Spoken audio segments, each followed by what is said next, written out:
The government has set aside close to $376 million to improve and upgrade some essential services for Jamaicans. Services like the Jamaica Fire Brigade and solid waste management. That amount, coupled with the $180.5 million for Capital B or major projects, make up the ministry's capital expenses for the 2013-2014 fiscal year.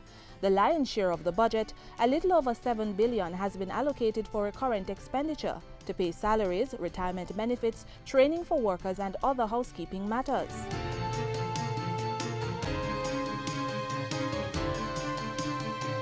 Of the $375.9 million, $223.9 will be allotted to the Jamaica Fire Brigade.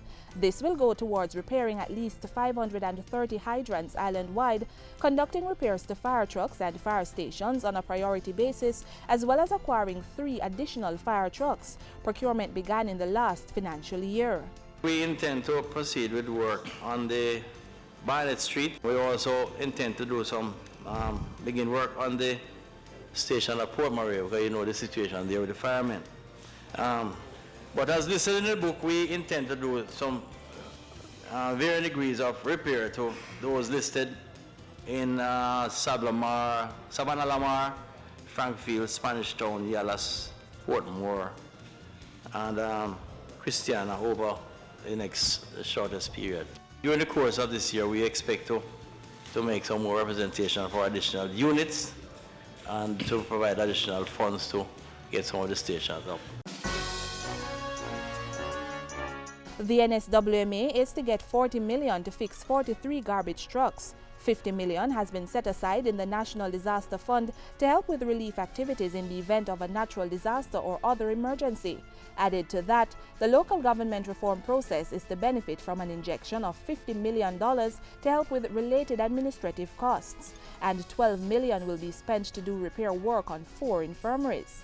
And we are endeavoring to find whatever resources we can to increase the contribution of the government to the feeding program and to repair those infirmaries. Those 4 we have identified as in the worst state at the moment.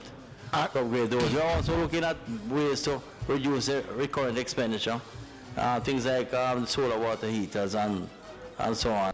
The $180.5 million that's been allotted to the ministry under the Capital B side of the budget will be spread among 3 major projects: community-based landslide risk management, enhancing civil society participation in local government for community safety, and Caribbean local economic development. Money for these initiatives will come from external sources.